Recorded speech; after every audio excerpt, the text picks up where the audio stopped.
Bonjour à tous et bienvenue. Aujourd'hui, nous allons parler d'astrologie et plus particulièrement du passage de Vénus en Scorpion qui va couvrir la période à peu près du 22 septembre plus 28 jours. Je vous laisse faire le calcul. Alors, Vénus en Scorpion est en exil. La nature profonde de Vénus en Taureau, son domicile, va tendre à beaucoup de sécurité et de tendresse. Et là, en Scorpion, elle peut complètement ouvrir à des risques sur le plan affectif et amoureux. Nous allons rechercher de la passion, de l'intensité, des expériences qui sortent de l'ordinaire. Dans le signe représentant la sexualité, nous serons attirés par ce qui est mystérieux. Nous voudrons vivre de nouvelles expériences, pimenter notre vie sexuelle. Nous briserons la glace. Nous nous aventurerons sur des sentiers inexplorés jusqu'alors. Alors, nous ne ferons absolument pas dans la tiédeur. La jauge des sentiments, de la possessivité seront au plus haut. Attendons-nous à des coups de foudre déstabilisants, mais tellement excitants. Avec le Scorpion, les plus sombres sentiments, les plus sombres attitudes peuvent surgir. Jalousie, possessivité, manipulation, domination, dépendance.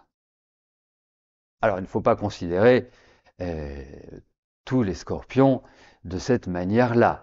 Mais effectivement, s'il n'y a pas un travail qui est effectué en amont, c'est un signe très animal, très intuitif et qui va beaucoup plus faire ressortir ses penchants délicats que justement de nouer des relations qui peuvent être passionnelles, qui peuvent être intenses, mais qui trouvent un équilibre.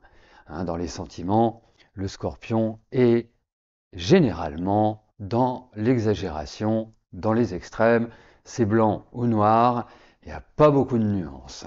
Après, voilà, hein, il faudra étudier l'ensemble du thème de l'individu pour voir s'il a franchi ce cap évolutif, parce que le scorpion a vraiment des marges d'évolution qui sont hyper importantes et hyper intéressantes. Et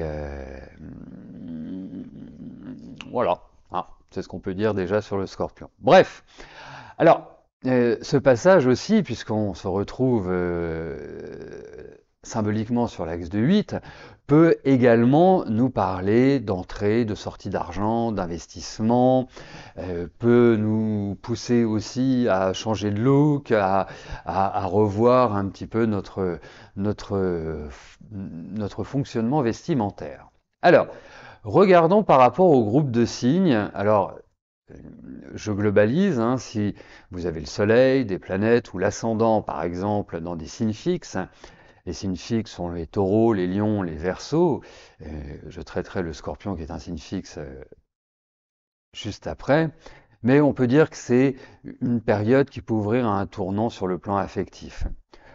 Vous pouvez aussi bien vous poser des questions sur votre relation actuelle, et vivre des tensions relationnelles, tout simplement ne pas vous trouver très attirant pour l'instant, c'est en résonance avec une forme de dévalorisation de votre image.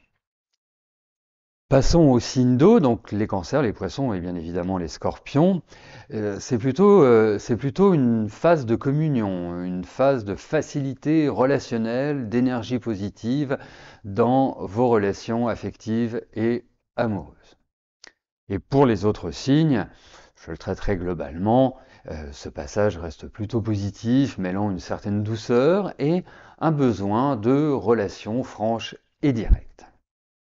Alors juste avant de conclure, souvent il m'est posé la question, voilà, moi je suis Lion ascendant Cancer ou Verseau ascendant Poisson, donc Vénus en Scorpion va aussi bien former des aspects positifs que des aspects négatifs.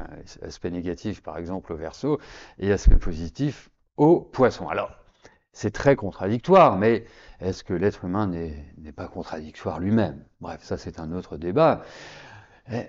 Donc, comment on peut l'interpréter? Bah, on peut envisager que ce passage planétaire peut nous faire vivre les deux aspects, c'est-à-dire des aspects où nous allons nous sentir plutôt à l'aise, plutôt envie de nouer des relations, et puis euh, vivre intérieurement une espèce de tension, une espèce de dévalorisation des situations de vie qui vont un peu affecter notre émotionnel. Et bien évidemment, pour être des plus précis, il faut consulter un astrologue qui, lui, regardera l'entièreté de votre thème et pourra vous conseiller et en déduire que ce passage ou d'autres passages vont être porteurs de tels ou tels événements dans votre vie.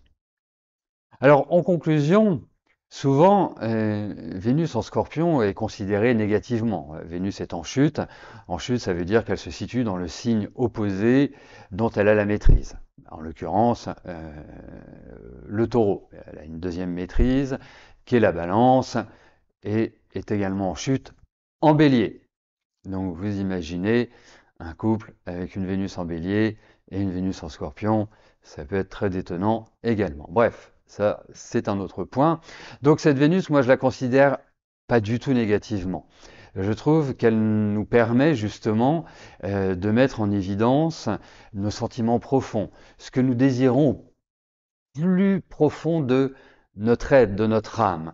Et c'est ça qui est intéressant puisqu'elle va aussi nous apporter une espèce de transformation intérieure sur notre façon d'aimer, sur notre recherche en amour, et donc nous permettre aussi de régler les petites problématiques que nous pouvons avoir entre nous et nous.